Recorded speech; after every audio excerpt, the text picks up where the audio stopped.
Hey, everybody, welcome to the Thursday edition of Winners and Whiners Radio. I am your host, Scott Steen. I am the lead handicapper over at winnersandwhiners.com, and I'm joined, as always, by my partner and co-host. He is senior handicapper at winnersandwhiners.com. We love to have him on the show because that's what we do every single day.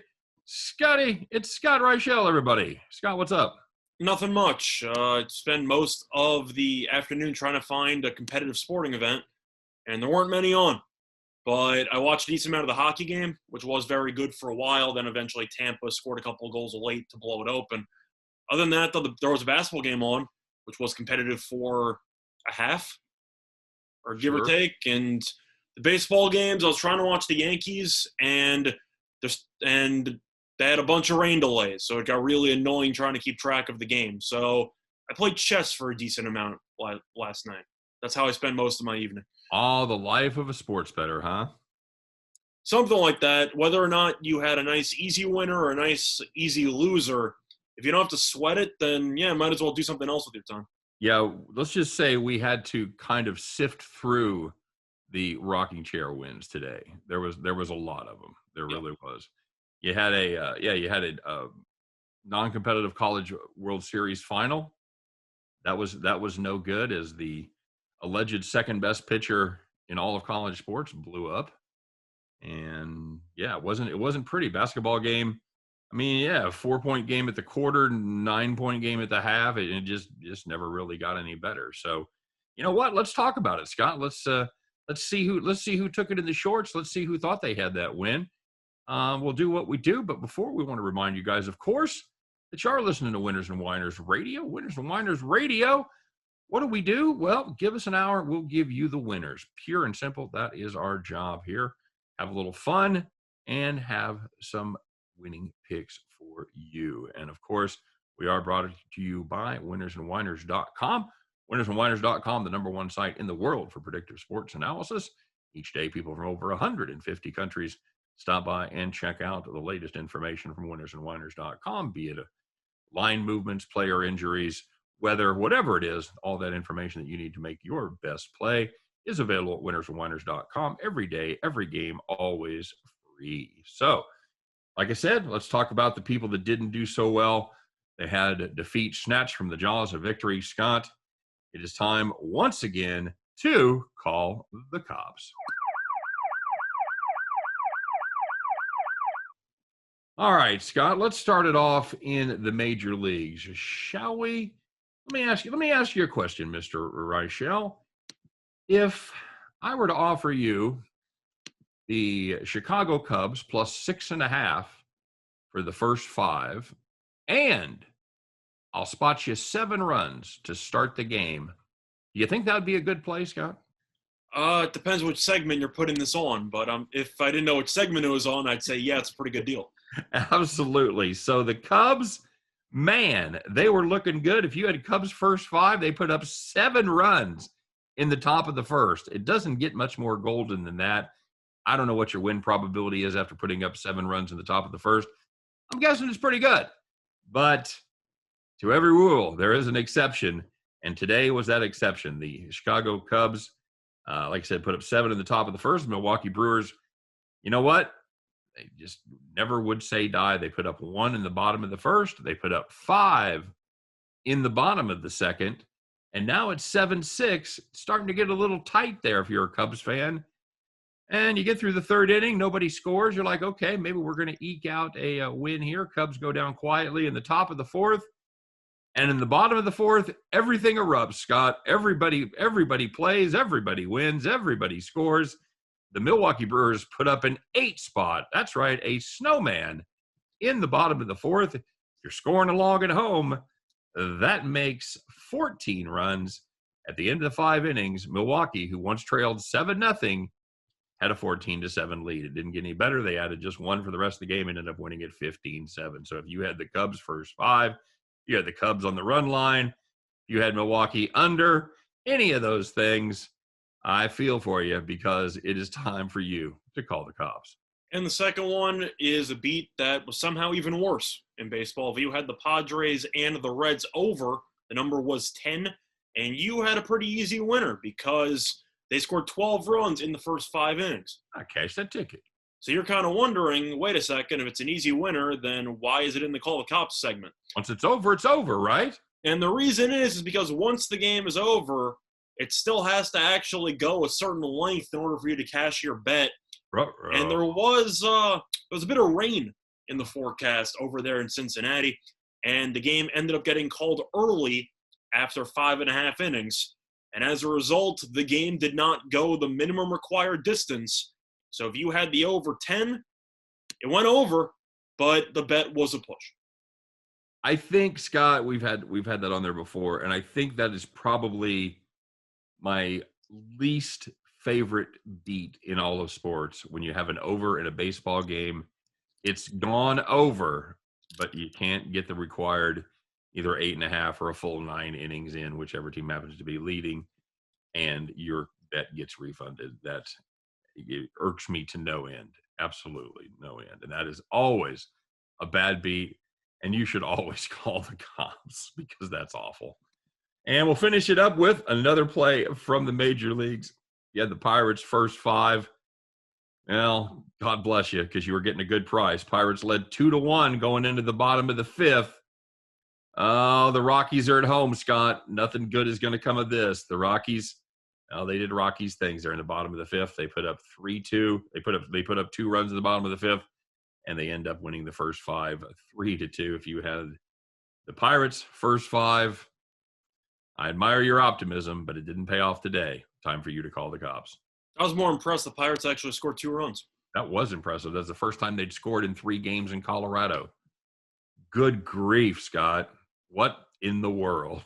Back-to-back shutouts in Coors Field is really something to behold, because I can't remember the last time Colorado's even come close to doing that. I mean, I know the Rockies have a top-notch pitching staff, but Marquez is doing his best to try to get traded from Colorado, so he pitched really well the other day, had a no-hitter through 8. But if you judge by the Pirate series, everybody wants to be traded from Colorado. I was going to say, damn, man. Like, good for them for scoring, but bad for you if you had the Pirates in the first 5. Scott, let's go to the good news. These are the games where you had that ticket. You thought, I'm in pretty good shape here. And you were right, because things just never went south. They never went against you. You had that nice, easy cruise. You, indeed, were sitting in the rocking chair.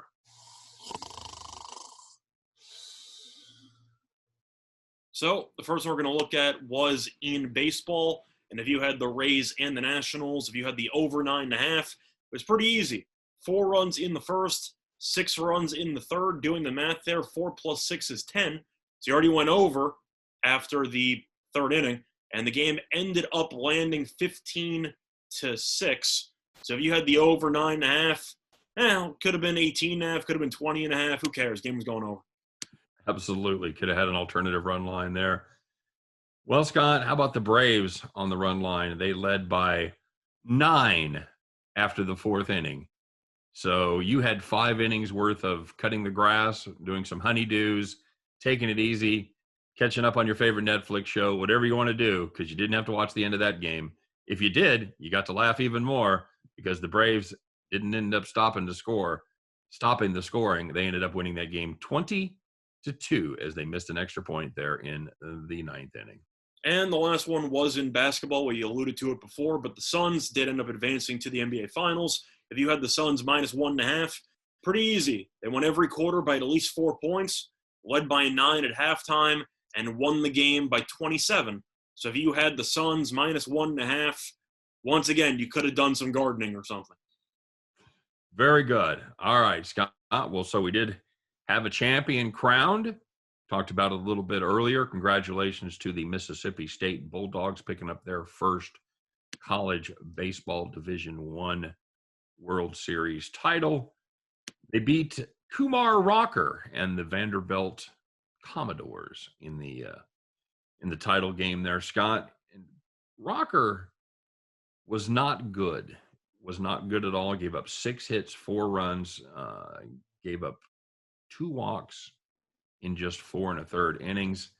So he is thought to be either the 2nd or 3rd player taken in the draft, Scott. Does this worry you if you're a scout? Does this performance on the big stage?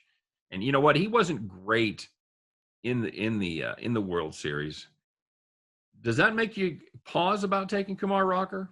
I would say it depends on how you had Rocker and Leiter ranked, because they were kind of competing with each other for who was the better pitcher on that staff. I think both of us agreed Leiter was better. I don't think we ever actually made the argument Rocker was better. But well, they actually surveyed Major League Scouts, Scott. 27 scouts thought Leiter was better, 2 thought Rocker was better, and 1 said they were a toss-up. I'm sure the 2 changed their mind after tonight. But the way I'm looking at it was that Rocker at no point was going to go number 1. I thought there was a good chance he would be the second pick in the draft. I still think he has a good chance to be the second pick in the draft because people know how important starting pitching is. And Rocker is, if he's not 1A, he's probably number 2, which is still a good choice. But am I going to overreact to him struggling in one game? You mentioned how he wasn't great throughout the World Series. That is true. He was good in his last start leading up to this game, though, so you kind of thought he might have turned the corner. But as a whole, do I think it's going to matter much? No. I just think it pretty much cements Leiter as the guaranteed number 1 pick in the draft. You? Oh, I agree. I think Leiter, I think it was his to lose if that could have even been done, and he didn't do anything to lose it. He pitched very well. I think you'd agree that Rocker, maybe you can mention one other guy, but Rocker was kind of the only person who I thought could have maybe stolen the number 1 overall pick from Leiter. I know that there are a couple of really good hitters who are also going to be going in the top 5, but Leiter's been promoted so heavily by just the media and by everybody for the last year and change. I thought he was kind of a lock to go unless he suffered an arm injury or he fell apart in the College World Series. Yeah, I agree with that. I was it'll be curious to see how it goes. And I don't know if it'll cost him any money if you end up just spending a little bit less on him. But it wasn't ideal. If my team takes him, which they're not going to, they have that Royals ability to play bad baseball, but not bad enough to pick up one of those top 5 draft picks. And so we're not going to have it. We're not going to have a sniff at him. But it'll be kind of fun. I think that Leiter is definitely going to have probably the better career. The thinking seems to be that Rocker has a higher ceiling, but Leiter has a higher floor. And what do you prefer? It's really a tough one for me because Leiter doesn't throw as hard as Rocker. What does Leiter throw? Like 95? He tops out about 96. He keeps it in the 92 to 94 range, which is an upgrade this season. I think Rocker pushes 98. Rocker can throw 98. He sits 94, 95. Mm-hmm. But Leiter has an arsenal, and he's got a good pitching brain. Of course, he's the son of Al Leiter, longtime major league pitcher, so the brain part not surprising at all. And he has 4 accomplished pitches that he can use to get out. So, but on Rocker's side, he's got the size. He's got the prototypical. He's got the big body. He's 6'4", 220. He's got that size that they look for. Hard to teach size, Scott. I did read that somewhere. Hard to teach size and hard to teach speed. So I wouldn't know because I've never been 6'4" in my life. So never in my life have I been 6'4".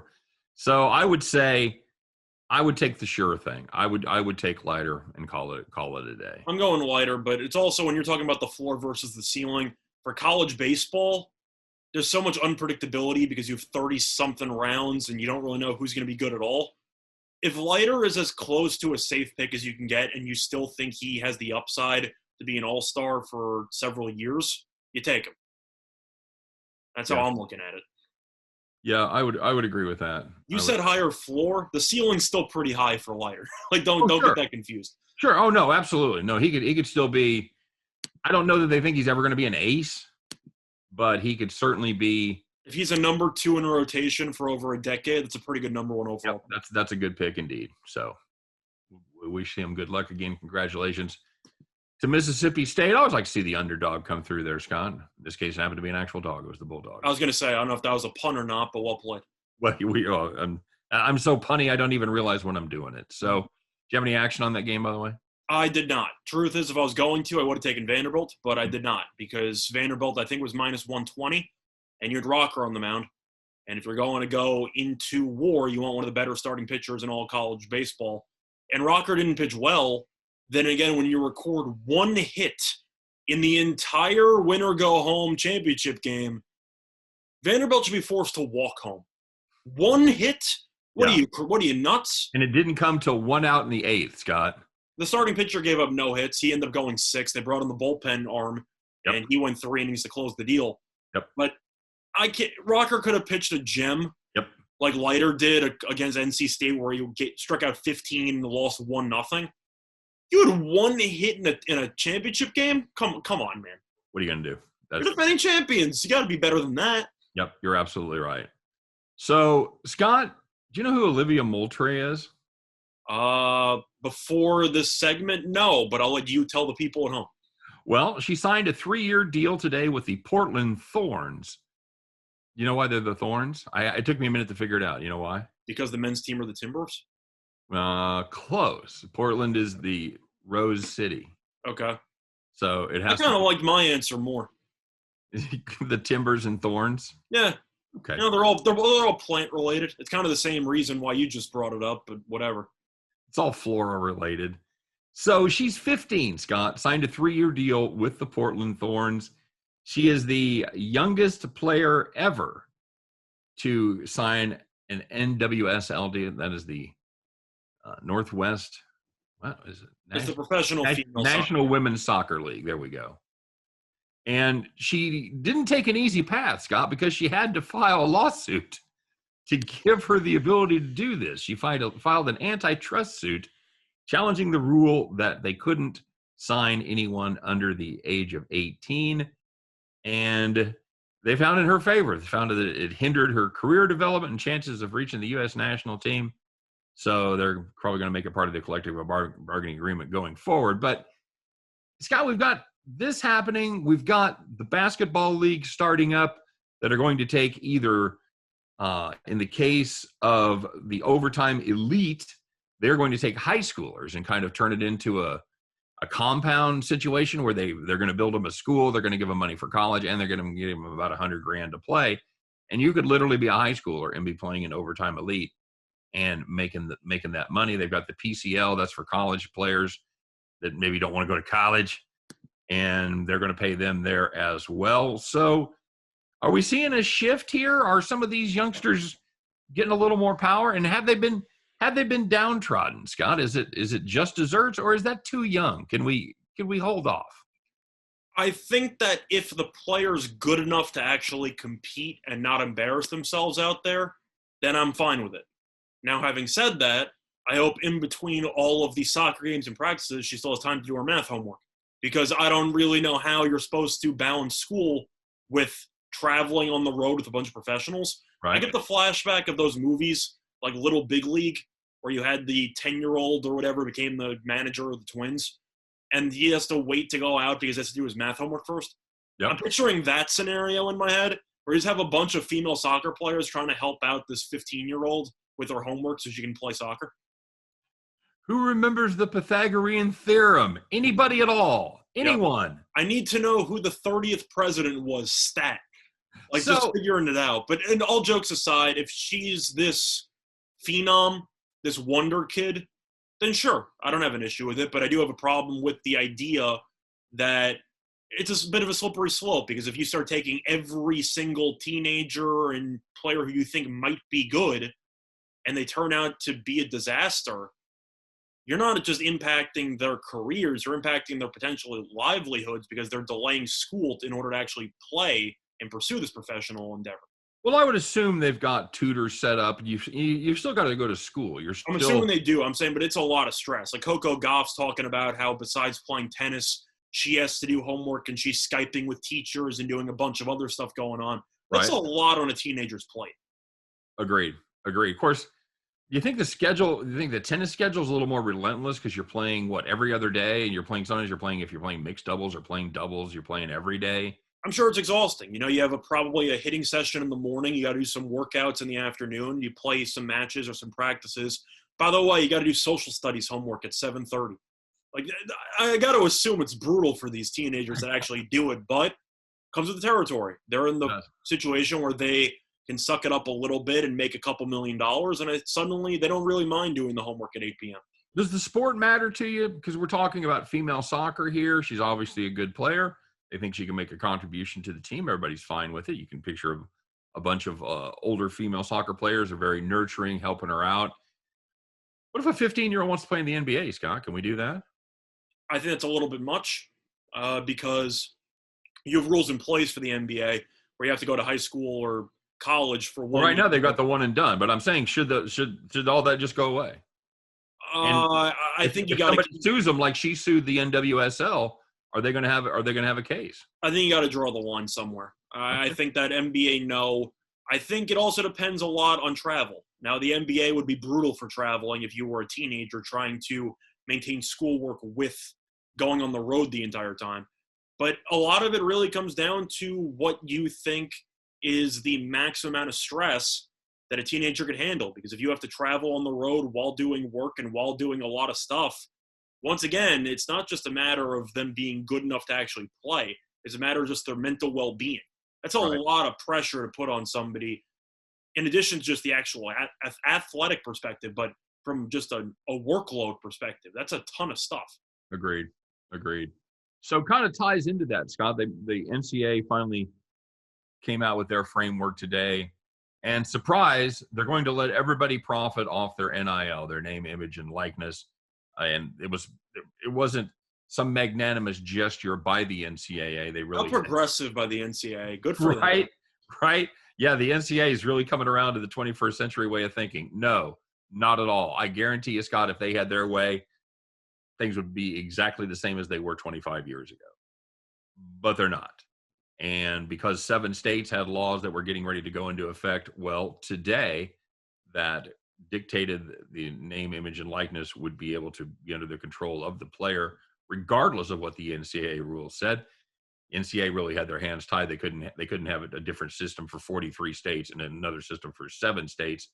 So they just did the only thing they could, because they knew they would lose in court if they tried to prohibit the NIL being used, is they said, you know what?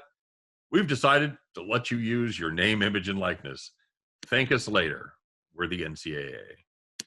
And that's way to take one for the team right there. Yeah, that's exactly how that went down. Now, here's a twist, Scott, because doing a little research on the story for the high school basketball leagues and things like that, they profiled this kid that played in California. Number one, they thought they were going to cancel the season last year because of COVID. So his family moved him from California to North Carolina so he could play basketball, just so they wouldn't cancel the season. Okay, so for starters, that's love.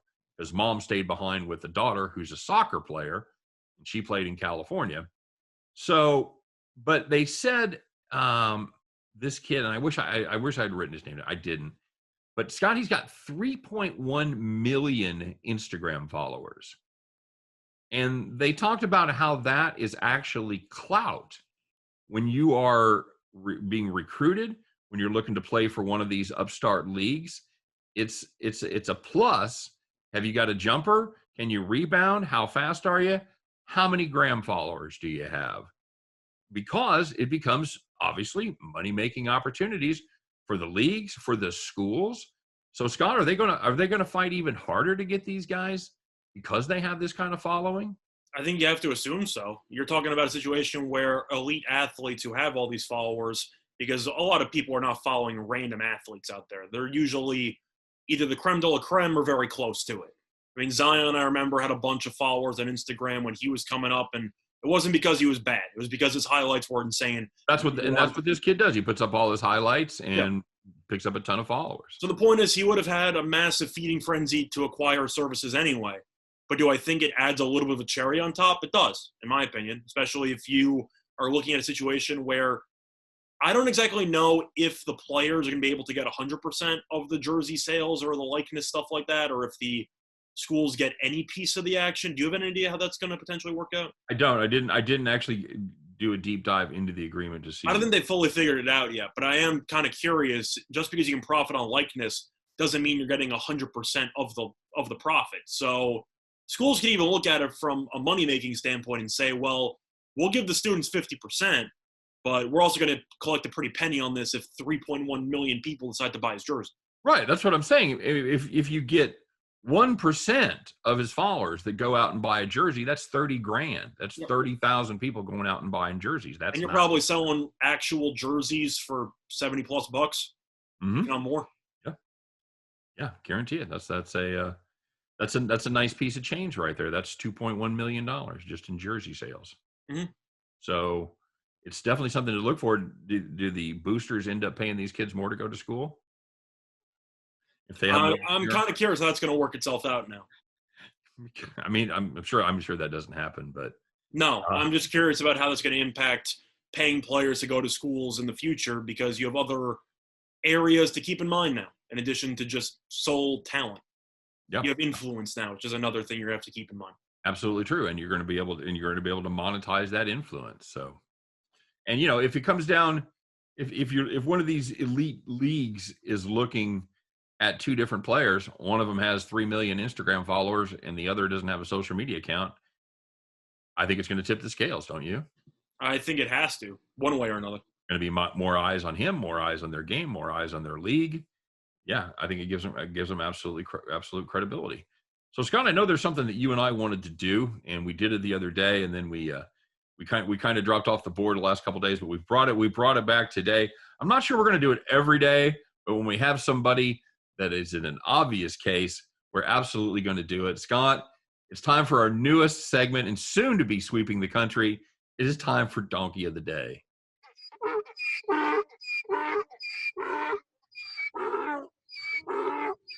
That is outstanding. Fantastic stuff. We definitely picked the right sound effect for that. That is outstanding right there. So, Scott, this is your baby. Break it down for us, man. So, when I was originally planning this out, I had one that was pretty much a guarantee lock.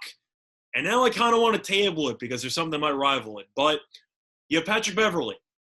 And we know that he's a pretty chippy player. Westbrook doesn't think too highly of him. A lot of players think he's relatively dirty. Anyway, Beverly playing a decent amount of minutes for the Clippers in this Western Conference Final Series. He got ejected in Game 6 for shoving Chris Paul in the back for no reason at all. Chris Paul hit a 3. Clippers called timeout. They're getting absolutely mauled. There's no chance the Clippers have a winning the game. And Beverly decides to just walk over to Chris Paul while he's walking away from just them to go to the team huddle.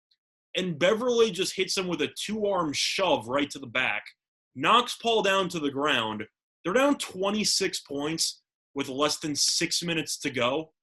What are you doing? You got to go. They ejected him for it, but he should be suspended for part of next year. That's a joke. Do you think Patrick Beverly had trouble collecting on a State Farm claim? You think maybe he's a farmer's guy, ride or die? I don't think Cliff Paul would be taking his call anytime soon. You don't think it was you don't think Cliff's going to be taking his call anytime soon? I don't think so. But anyway, so that was the obvious one because Patrick Beverly was being an idiot. However, you have another challenger I need to bring up. And we didn't bring it on Call the Cops because I wanted to save it for this segment potentially. This is a curveball. The Yankees, are you out of your mind? 7 runs in the 9th inning. You're up 8-4 with Chapman in the game and you give up 7 runs in the 9th? You got to be kidding me. Blow up the team. Are you serious? You give up 7 runs in a home game in the 9th inning with your closer in the game and you lose 11-8? Get the hell out of here. That's my take. That's my separate one. You have to be kidding me. Now, the Beverly one is obviously the worst one, but I got to get some frustration out for the Yankees. 7 runs in the 9th? You had a rain delay for 3 hours. You know that makes me happy because I had the Angels on a premium. I know that you did.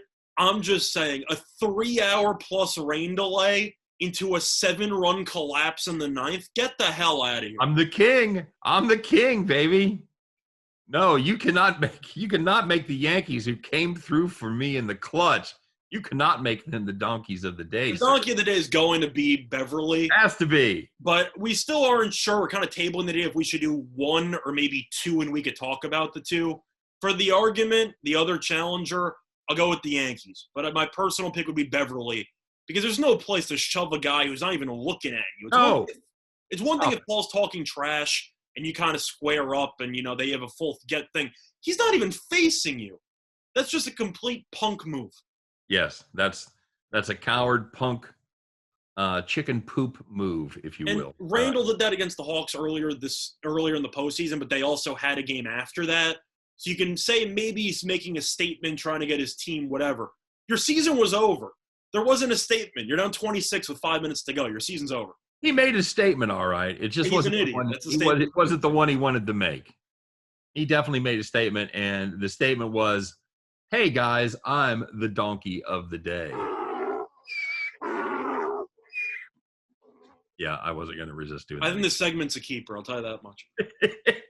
You just love the sound effects, don't you? I enjoy it. I think it lets us rant about stuff where you might see some media members talk about some topics politely. Not our style. No, not our style at all. All right, guys. Well, quick reminder, you are listening to Winners and Whiners Radio. Give us an hour. We'll give you the winners. And I know you guys are like, you just been yapping your jaws here. Give us some winners, boys. All right, Scott, let's get to it, shall we? First of all, let's talk about the situation in the hockey game. Montreal, Scott, I believe they've met their match. Tampa Bay looks extremely good right now. They look like a winning hockey team. They look like the best team in the NHL. And at the end of the day, they look like a team that's going to carry home Lord Stanley's trophy for the second straight year. Any thoughts on that one? I think this was the worst case scenario for Montreal. I'm not talking about just going down 2-0 because that's obvious. But Montreal also outplayed Tampa for the majority of this game, and they still lost by 2 goals. It's one thing if you get buried and you could sell to your team the idea, if we just play better in this area, we'll turn it around. Like, we still have some areas of improvement. I thought Montreal played a relatively perfect game in this spot. I know they only scored 1 goal, which annoyed me because I said Vasilevsky would have a shutout, and he only gave up 1 goal. But Montreal... He kind of had to stand on his head to do that. He did. That's what I'm saying. But Montreal outshot Tampa Bay. The penalty kill was great. They got on the power play a decent amount, and yet none of it mattered. You gave up a goal with 0.3 seconds left in the second period, and after that, it was pretty much a wrap. But it's the worst-case scenario because your team played extremely well, and you still lost by 2 goals. So do I think Montreal can turn it around? No, because I think this was one of the best games they're going to play, and they still couldn't get over the hump. Now, they may get a home ice advantage and outplay them again and sneak out a victory. I hope they don't get swept. I would be stunned if this goes to 6. I think they're probably going to lose in 4 or 5, but for their sake, I hope they at least win 1 game because it'll make me feel better as an Islander fan. I think they get 1 at home, and I think they go 1-1 at home, and Tampa Bay comes back and closes. If Montreal gets swept, I'm going to be so disappointed because it means if the Islanders might have gone through Game 7, they wouldn't have swept Montreal, but suddenly their odds of winning a title actually looked really good. Yeah. But, of course, you can't view it that way because playing Tampa is different than playing the Islanders, and I get that. But as an Islanders fan, just give me this moment here. Just give me this moment. We have given. We got nothing else at this time of year. So the future champions most likely had their hardest time with the Islanders. Mm-hmm. I'm going to take that to the bank. Yeah, push them to 7 games. They win 1-0 on a shorthanded goal in the final game. I mean, you honestly, you don't get a lot closer than that. You really don't. Now, when you watch that game, it didn't look that close. It looked like kind of like what Tampa Bay looked like today because Montreal was all over them. But unlike that game, Tampa Bay just did enough to win. Yep, absolutely true. So we'll talk about this, of course, more tomorrow when they have the actual game. But it don't look good for the Habs right now, Scott. It's the Habs. I believe they're going to become the Have-Nots. The only team I have left right now. Nothing for that. Nothing. I was going to give you a quick poetry snap there. That was well done. All right. But the only team I have left right now are the Yankees. How do you think I feel right now? And you've got futures tickets on their competition. You've got a futures ticket on Boston, and you've got a futures ticket on Toronto. I got Tampa. That's right. But Boston's starting to, they're going on a run. Of course, baseball is a game of runs, so you're going to end up seeing. Whoa! Stop. Basketball is a game of runs. I know.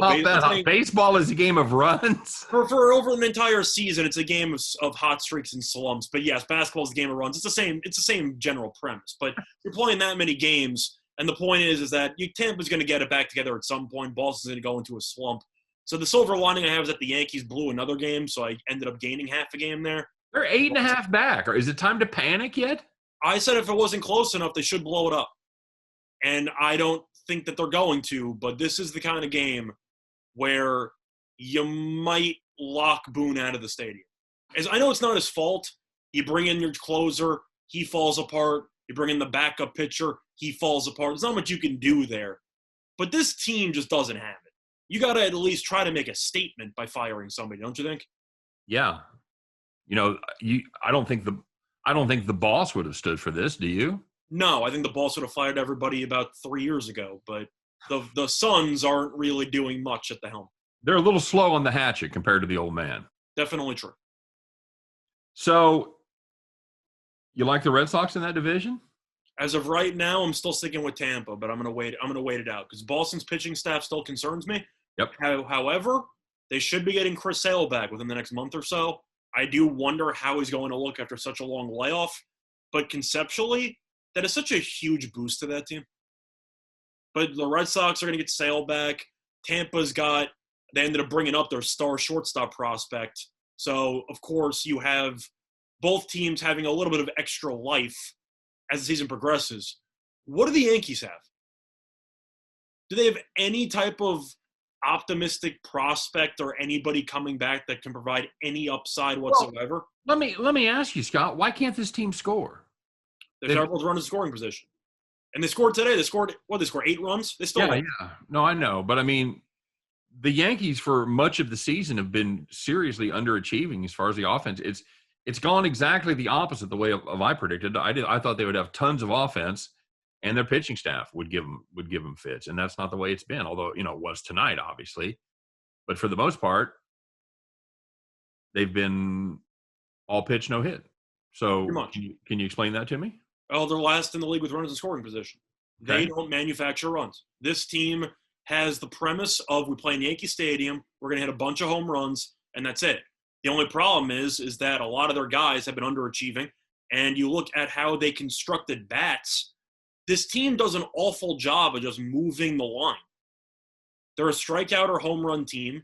They can hit with guys on base, and they also lead the league with runners I'm trying to think of how to describe it. They have the most base runners getting out on the base paths. They're the worst base running team in the league. So this team is awful at hitting for average. This team can't field, and this team can base run. I'm not surprised this team can't perform offensively when you're failing in some aspect in the 3 main areas. That's how I'm looking at the team. So I think it's just the makeup of the team. I think this analytics approach for the Yankees is a joke, and I think that what they're trying to do doesn't make any sense. I know that the Yankees have a lot of injury-prone players, but even going into this game, they scored 8 runs anyway. You're telling me that you're about 7.5 back going into tonight, and you're giving Aaron Judge the day off?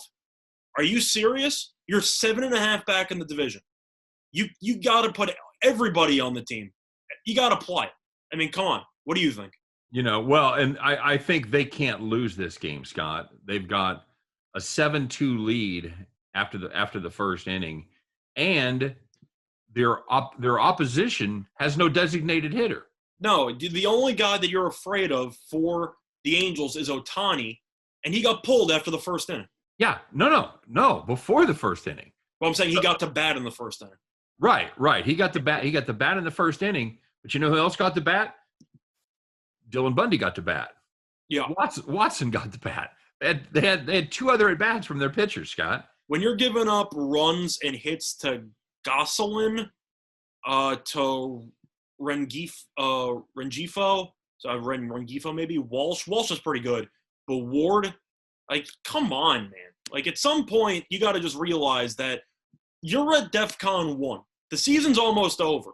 And I know it's not even July yet, but you're in a serious rut right now. You can't be benching your best players. You can't be coddling these guys. This team is awful. What are they saving it for? That's a great point. I don't know. You're a week and a half from the All-Star break. You're a week and a half from the All-Star break, and you're also maybe 2 more losses away from potentially blowing up the team. Yeah, if if you're double digits behind at the All-Star break, can you make a case for not blowing this team up? I think it depends on how many teams are ahead of you. And At for this least case two. scenario, It could be 3. yeah, correct. In this case scenario, 3. Now you can talk about if you're in the NL West or another division where, not the NL West, but you know what I mean, where you're looking at it and go, well, the NL East. Yeah, one team's going to run away with it. We can't blow it up because, one team's just superior in the division. This Yankees team stinks, and they should bring nobody back. Yeah, they're two games over 500. The only place they would have a shot is in the NL East. They're in the wrong division because the Mets are ahead there. They're 6 over, so the Yankees would be 2 back. They'd be the Washington Nationals right now, Scott. By the way, I'd like a little props on the Nationals, who I had as my NL East sleeper and has now gone 8-2 over their last 10 games and closed within 2 games of the first place Mets. Not bad. So I know. Of course, I still have a ticket on the Marlins, so I'm not. I can't believe they scored 15 runs and Schwarber didn't hit a home run. Hard to believe, isn't it? Hard to believe, but just looking briefly at the Yankees to wrap it all up, this team needs to look in the mirror and blow the whole thing up. And I've been calling for it for over a year and change. This core with Torres, Sanchez, Judge. Sanchez has been better lately, but in general, Torres, Sanchez, Judge, and Stanton. Stanton you can't do anything with because the contract's so bad. They're not good enough to win a title.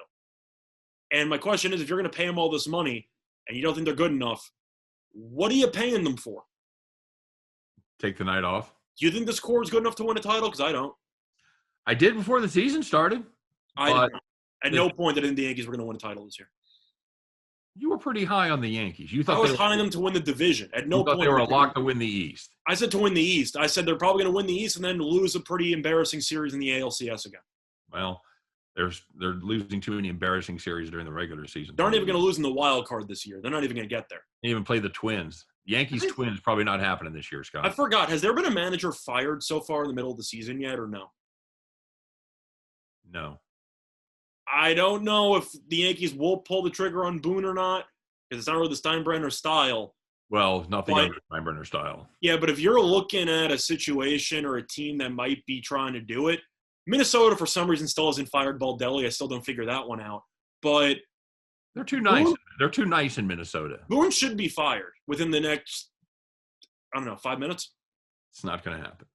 It's not going to happen. We'll let you know if it does. By the way, we'll keep an eye on the ticker. I don't know how he still has a job, but whatever. That's all I got to say about that topic. Okay. Well, that was certainly 10 minutes on your surprise donkey of the day team. I mean, they gave up 7 runs in the 9th. How am I not going to perfectly segue into that? I'm a happy guy, Scott. For every loser, there's a winner. And today, it's me and my clients. Never in doubt. Never a doubt. No, Angels minus 2.5. Never in doubt. So, yes, when Ohtani gave up, well, he ended up getting charged with all 7, I think, in the first inning. He left after he'd given up 5. Yep. And then the other 2 came around to score, but he 2/3 of an inning, Scott. So, and then I saw him not doing any kind of shenanigans to get him on the field. I'm like, well, that's not going to be good because immediately you go, well, there's no DH for this game. So the Angels were just luring them in like a false sense of security. Yeah, it's like the Angels getting a red card in the first inning, and they've got to play a man down for the rest of the game. I'm curious how bad that beat is in addition just for the Yankees, but for Yankees backers. Because if there's a rain delay cancellation, you win the bet. Sure. You had to wait 3 hours for them to resume. They could have just went home. I was shocked they even brought the game back. Look at all the people that had those over tickets that wouldn't have got to cash them. And now that is true. And that they didn't get screwed by Mother Nature like they did in other parts of the country. I'm saying it's like 7-2. You have a rain delay in the 3rd, another rain delay in the 5th. You get through the 5th. I thought they were going to call it. Not going to lie, Scott. I was rooting for that rain delay. I had the weather up on my computer when they went to the rain delay in the 3rd when I was down 7-2. I'm like, this is my only path to victory right here is if we can get that rain to keep coming. And it looked like it was going to clear out. It looked like it was going to clear out late. So I was surprised they resumed it. I'll take it. I'm happy. Hey, let's talk some basketball, buddy. Yep. We can rant about the Yankees another time, and I bet we do. So first of all, were you surprised at the domination by the Suns tonight? They couldn't miss, Scott. And we talked about this a little bit before you and I came on the air. you want to lay it on the table of the Clippers, and you want to say, well, the Clippers choked, and the whole narrative that the Clippers can't win, the blah blah blah. You know the story, but can you really say that when a team goes out and shoots 55% from 3-point land? When Chris Paul goes absolutely nuts, Scott, something he hasn't done the entire postseason when he's been healthy, goes out and puts up 41 points, going the Denver, 7 for 8 from excluding deep. the Denver series, but yes. Right. But even then, he didn't put up 41 points. I don't know if he had 41 in one of those games. I believe he had like 38 in one of those games. He really just killed Denver for the entire series. And he killed him. But he killed him in a couple of different ways than Denver. This was just a shooting masterclass. This came out of nowhere. It did. Chris Paul going into the game yesterday was shooting 9.5% from the 3-point line. That's not good. In the Western Conference Finals. He went 7 for 8 yesterday. I'm assuming that's 2 for 22, I would think, right? Yeah, something like that. No. So that's pretty good. That's pretty good. So he had a nice rally. Now the Suns get some time off. Paul gets to recuperate even more, and they get to lay in wait for who, Scott? I said yesterday I think it's Atlanta, but you still feel that way, even though there's no structural damage to Giannis's knee? They said he's probably not going to play Game 5. Correct. It's not even about just structural damage. That looked awful. It did. It's one of those things, and I kind of hate when sports do this. Quick note, everybody, this next image is disturbing. So we're going to show it to you 4 different times, slow-mo from 4 different angles. Enjoy. I don't get it. I don't, a lot of the bad injuries, they don't show it. It looked like he snapped his leg in half, but surprisingly, he had no actual structural damage. I don't know what they're officially ruling it. Is it a sprain? It's just hyperextension. Is that all they're calling it? Yep, that's all they're calling it. No ligament damage, and no structural damage to the knee itself. So if he's going to play, and I'm assuming he's not going to play on Thursday. He is doubtful for tonight's game. Yes. Is he going to be able to walk? Like, I know he can potentially play, but if he can't move and we know he can't shoot, what's he going to be doing out there? Decoy. That's what I'm assuming. But, I mean, he's the kind of guy that he's good on defense. He's not elite. He won a Defensive Player of the Year award. I don't think he's elite on defense anymore. I will stand by that statement. If you take away his jumping ability, if you take away his jumping ability, he's going to be torched in the pick and roll. Well, okay. On one leg. Yeah. That's so. I don't think they run him out there at less than, maybe not quite full speed, but I don't think they run a diminished player out there. I think Game 7 is best case scenario. Game 6 is a possibility. We'll see. I think it's a possibility. I don't see it. You and I have we've kind of much turned into orthopedic specialists here this postseason when we had to worry about Embiid's knee, and now we have to talk about Giannis's knee, Trae Young's foot. Well, Giannis had leg issues all season long, so that's why I'm even more concerned about the precautionary. Right. When he missed those 6 games in a row, it was a surprise left knee issue. Yep. So he missed those 6 games back in early April. Couple interesting facts from that, Scott. Milwaukee averaged 120.1 points per game in the regular season. Those 6 games without Giannis, they averaged 120.1 points per game. They were exactly the same without Giannis. They went 3-3 in that stretch, but they were in the middle of a West Coast swing, so they played some decent competition. Who do you like in this one? I think it's a really tough call because I do think that people are going to look at Milwaukee and say this team got buried in the last game and now Giannis is out. Give me the Hawks. What are you kidding me? +2? I got to take that. And your argument would be, didn't the exact thing just happen in the last game where you thought one team was dead to rights? Right. Everyone else stepped up in that opportunity, and now the tables have turned where Milwaukee's in the same situation. We've talked about in the regular season how Milwaukee was surprisingly really good when Giannis didn't play. Yep. And I found that very fascinating. Got burned a lot because especially on those games when he would be a game time decision and sit out, that line would go nuts. Everybody would jump on the opposition, and not only would the Bucks beat the number, but they would win outright. Yeah. So I think Milwaukee is, I can't say live because they're favored in this spot, but I don't know. I was all in on Atlanta yesterday, and I had time to kind of process it and wait to hear about Giannis and everything like that. Right. I think Milwaukee's got a good chance to win this game. Now, I still don't trust Budenholzer at all with any adjustments whatsoever. So that's kind of the massive red flag of we need some serious adjustments and we need something to change. And Budenholzer, I don't think they're going to change anything, which is concerning. They need Middleton and Holiday to step up. Right. They are going to change something, Scott, because everybody looks at Giannis being out and they go, well, this Milwaukee offense is going to be completely different without Giannis. If you're the defense for Atlanta, you're saying to yourself, yeah, this offense is going to be completely different without Giannis. It's not going to be the one that we've prepared for. It's not going to be the one that we've practiced for. It's a team that moves the ball a little better on the perimeter. They're going to take more jump shots. They're going to spend less time pounding the ball inside. It's a different team. So I think there has to be an adjustment on the other side. I'm with you, Scott. I think everybody else is zigging here. That number is coming down. It opened up is Milwaukee -3. Let me double check that. Yeah, I think I saw 4 yesterday. I've got it. Pinnacle opened at 3. It's now down to 1.5. It's 2 in most spots. So obviously there's Hawks money that's coming in. 70% of the money right now is coming in on the Hawks. Everybody's zigging, Scott. I think it's time to zag. I can't really argue with you there, especially if you're a big fan of fading the public. If you want to go contrarian, then Milwaukee's definitely the play, especially since they are laying. However, there is one prop I want to look at.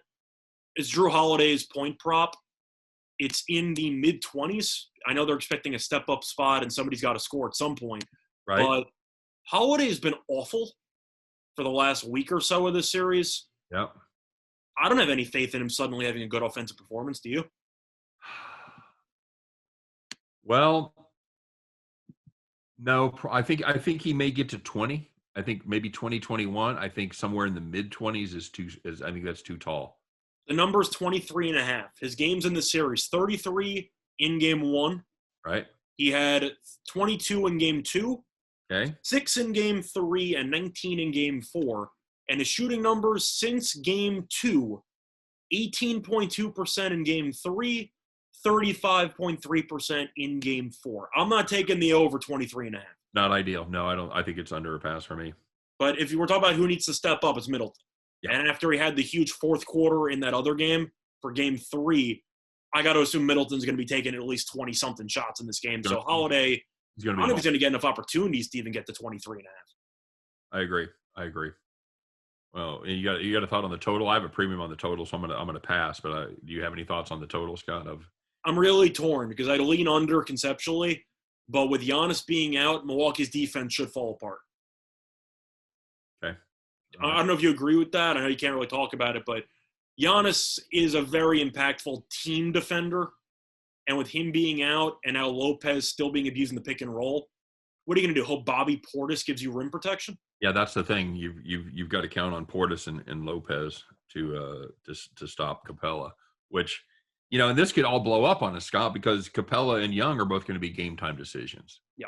So if those guys don't play, you can pretty much disregard just about everything we just said, because then it's a total different. I'm capping this game as if Young and Capella are going to play. I don't know what you're doing. I think Young's going to play. I do too. I think they both play. And his heart grew 10 sizes that day. Very good. All right, Scott. Well, this is more like it. We've got about 3 minutes for baseball. Perfect. You happy now? Perfect. Because that's about how much we've been having like 10 minutes lately, and that's too much time for baseball. A lot of daytime games also, so that was kind of planned. There's a definitely a fair amount. It's, as always, Wednesday and Thursday are getaway days. So give me some of your plays. I'm looking at Castillo against the Padres in the first 5. Castillo's numbers are terrible overall because he had an awful first 2 months of the season. But the last month, he has been nails. And Ryan Weathers is okay, I guess. But Cincinnati with Castillo on the mound at around -110. First 5, I got to look at it that way because Castillo has been fantastic. Yeah, and Weathers is one of those guys that came out of the bullpen. They've been trying to stretch him out without a lot of success. It seems like Mixed results. The further they have him go, kind of the worse he does. He's not very efficient. He averages somewhere in the neighborhood of 18 and a half, 19 pitches per inning. That's not ideal. That's going to catch up on you. And I'm with you on this one. For me, I want nothing involving this Cincinnati bullpen unless we're going to play second half over or something like that. It's probably the reason they're not in first place is this bullpen, because they can hit. They've got some decent starting pitching, especially now that Castillo's coming around. Bullpen, like 6.6 ERA, especially at home, they're even worse. So at the Gab. So, and other than that, quickly, I'm looking at Cueto at about minus 138 against Arizona. Do I need to explain fading Arizona? No. It's one of my favorite movies, by the way. John Goodman, Fading Arizona. Okay. Nick Cage. Yeah, that's it's just, I don't understand some of these lines with Arizona. I got to be honest with you. Now, the Giants are still great. So. I know Giants have the best record in baseball. Yep. Giants have the best record in baseball. Arizona, Scott, worst record in baseball? Is that right? They should be. I don't know if they're behind Pittsburgh and company, but they're 37 under. I don't think anybody's 30. I got to assume they're the worst in baseball. Yeah. So you've got the best team squaring off against the worst team statistically, and you've got Johnny Cueto on the mound, veteran, having a nice season, 3.6 ERA, 1.27 WHIP. That's just fine. Going up against Merrill Kelly. Now I know Merrill Kelly jumped up and bit us last time. I don't know if you and I had that play together, or if I had it as one of my premium plays, but we faded Merrill Kelly last time, and you know what? It didn't work. It didn't work out well at all, as Lamet was terrible. They gave up 10 runs, and Kelly's actually been good his last two starts. But I'm with you, Scott. You're only asking me to lay 125 on the best team. I say 135, but yes. All right, I'll take it. So, all right, my friend. Well, that's going to do it. We do have one more play available, and it's our favorite play, Scott. It's that time when you and I lay out the case for the one play that you should be making today above all others.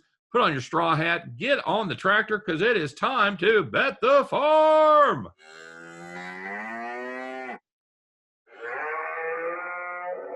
So I'm going to go pretty quickly on this one. We like the Brewers, minus 1.5. Burns on the mound, 2.53 ERA, 0.92 WHIP. Against Pittsburgh, you got Crow on the mound. He's been terrible this season, 9.74 ERA in night games. Really is awful. Pirates, also worst offense in the league, scored 2 runs combined in 3 games at Coors Field over the last couple of days. And the Brewers have won 8 in a row. So we like Milwaukee in the spot, minus 1.5. Yeah, absolutely true. And one of the things that we really like about this is the amount of value that we're getting, because if you take them on the money line, you're going to pay minus 240. If you take them on the run line, and remember, they're the visiting team, they're guaranteed 9 at bats, minus 135. I know they don't have a lot of confidence in this Milwaukee team to score a lot of runs, but they are a very good squad. They're in first place in the Central, and they have been red hot. Give us the Brewers right there. All right, so there you go, Scott. That's going to do it for the show. For me, for Scott, for everybody over here at Winners and Whiners, we appreciate you guys listening today. Tell your friends, have a great day, and come back and see us tomorrow on Winners and Whiners Radio. Take care.